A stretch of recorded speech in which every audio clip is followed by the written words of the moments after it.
Clearly the problem is me. So next time.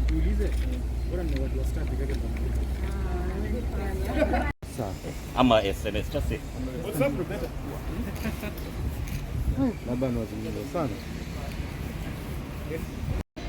Regulations say you cannot have an electric vehicle over 50%.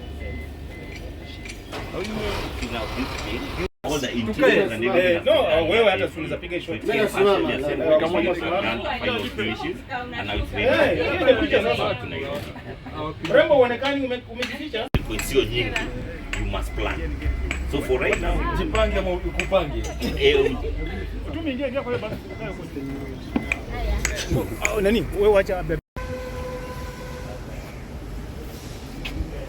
It was so frustrating and productive. Mimi utumwa toke bana.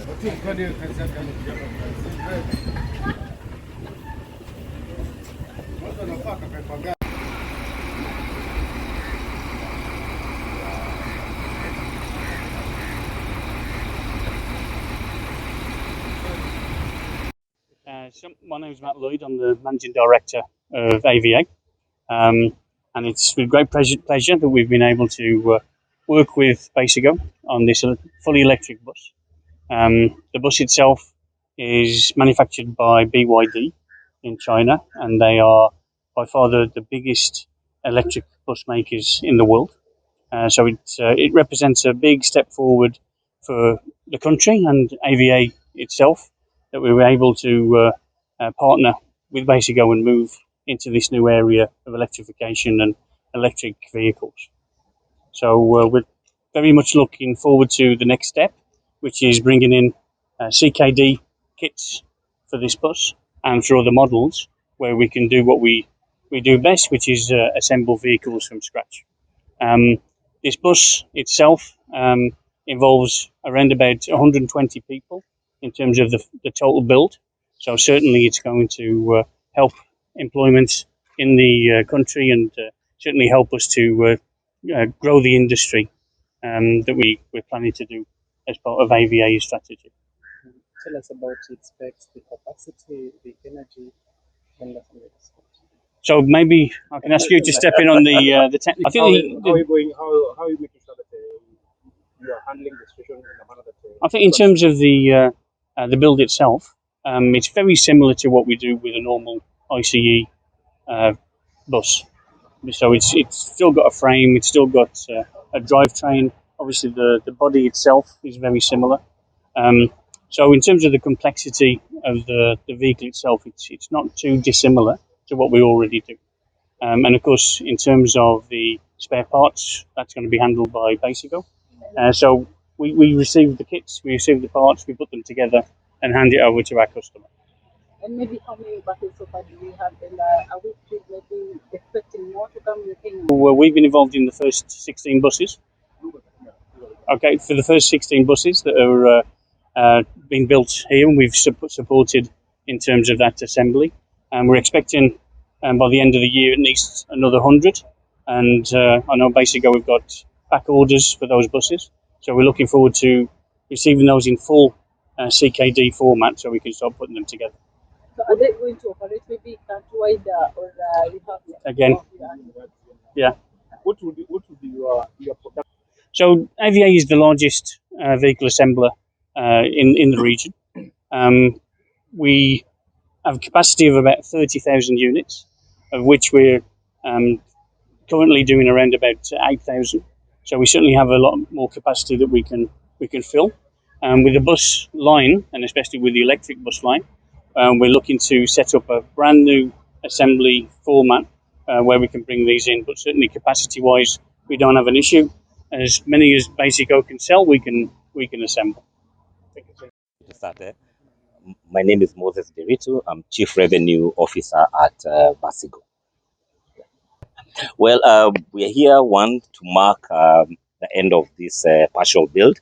I think some of you attended when we received the bus from the port early in December, and they came here semi-built. They finished, and this is the last bus before it's dispatched to Nairobi. So for us, it's a good partnership with AVA because it gives us an opportunity to be able to scale. And if we're going to scale and make this a household, electric bus is a household item in Kenya, we can only do that through local assembly. So as Martha said, we are looking forward to, this was the first step to do a partial build. In going later this year, we expect to be going full CKD, where the vehicles will come completely knocked down. And with the partnership with AVA, we would be able to have them assembled here and for us to be able to pass them to the customer. For us, what's most important is, one, we have proved that it is possible to do this assembly locally, and that way we, without actually the effects of any job losses, and actually then we'll be in a position to be able to also go to government and say that this new technology can be done here, and then and the resultant tax and all the other incentives that are available to local manufacturing then can be also passed on to electric vehicles.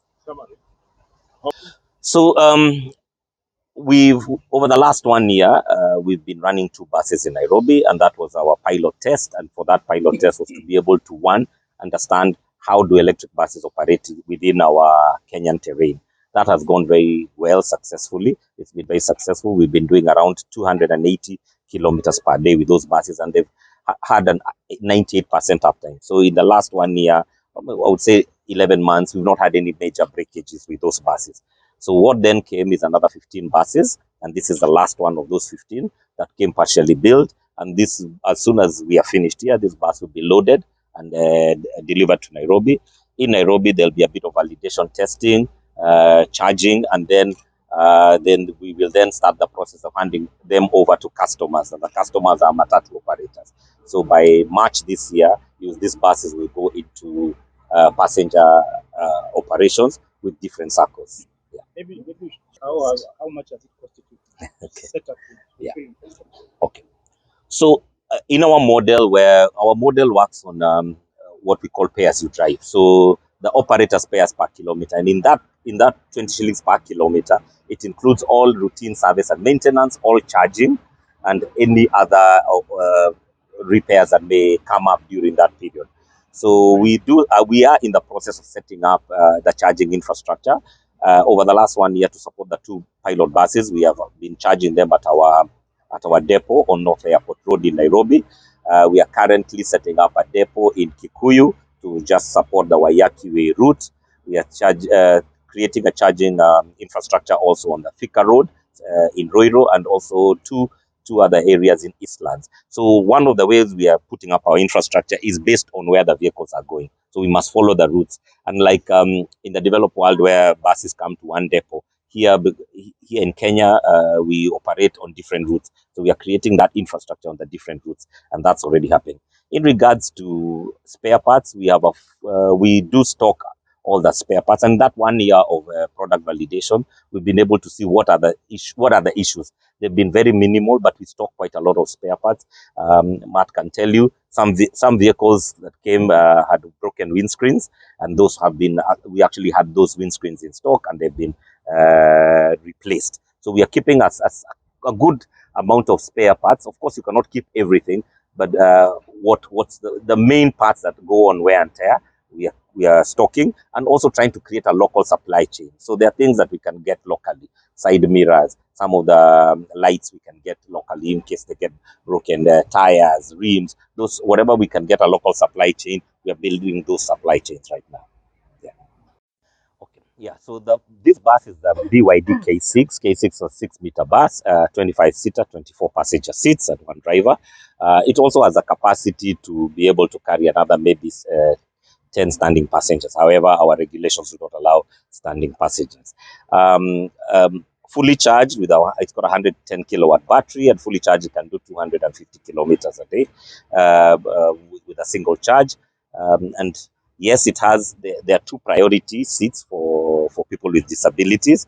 And that's actually regulated through the Kenya Association of Bus Manufacturers. So as part of the validation, before you take it to NTSA and KABN, they actually verify that you've got the priority seating that can be used for people with disabilities. Yeah. Yeah. I think it's common knowledge that in Kenya especially, almost 50% of all our pollution or greenhouse gases comes from transport sector, and majority of that is actually the public transport sector, which we call the matatu sector. So with this electric bus, and coupled with the fact that Kenya's the energy on the grid is 90% renewable, then this gives our environment a really big boost. One bus like this in a year is mitigating around 50 tons of CO2. So yes, it is a big win for the environment. It's a big win for the energy sector, because if we then are able to we charge mainly at night. 80% of the charging is done at night, because in the day you're hoping the bus will be in passenger operations. So that way it creates an uptick, and then we also save a lot of money as a country, as that money will not be used to import fuel from other countries. We'll be using locally produced green power. At the moment, our focus is on what we are calling city buses. So starting with Nairobi, there's a lot of great interest from Mombasa. So we are looking forward to, in the very near future, to be having electric buses running in Mombasa. But intra-city, where we're moving from one city to the other, is not in the immediate future. But I can assure you that in the next 2 to 3 years, you will be able to take an electric bus from Nairobi to either Mombasa or maybe shorter distance. It will start maybe with your Nakurus, your Nyeris, and then keep increasing. Because you can't just put in a bus, you also have to put in the infrastructure that is required. But again, if you saw the budget policy paper that came out last week, they said the government is going to support infrastructure of electric vehicles. So with that support, and if we get that budgetary support, then that inter-county buses electric buses will become a reality much faster. How much is the infrastructure costing? Well, it's a very difficult question to answer straight up, because remember, when you put in a charger, we typically use 120 kilowatt chargers, and that requires sometimes a power upgrade. So to be able to give you a cost, you must look at, are you upgrading the transformer? How far from a transformer are you? How much are you upgrading the cable? So it's not a question I can give you an exact figure. It depends on site by site. and it also requires a lot of cooperation and working with Kenya Power to be able to upgrade those sites. Yeah. So as we go to market, what we are selling this bus for 5 million shillings plus VAT, which comes to 5.8 million shillings. So for 5.8 million shillings, a matatu sacco or matatu investor or owner can actually have this bus on the road. Thereafter, they also simultaneously sign a battery subscription lease with ourselves, what we call pay as you drive, and then we become for simplifying it, we become almost like their petrol station. So for the pay as you drive, the 20 bob per kilometer, we provide all the charging infrastructure, we provide all maintenance and all fuel and all that, and we even clean the buses overnight. And where the buses will be charged, there's a dedicated charger for every bus. So that is the process we are doing now. In February, we will be launching the different charging points that will support the 5 or 6 circles that are taking the first 15 buses. Actually, the question was, I think it's give credit where it's due. Kenya Power has really improved from the dark days when we used to have frequent blackouts.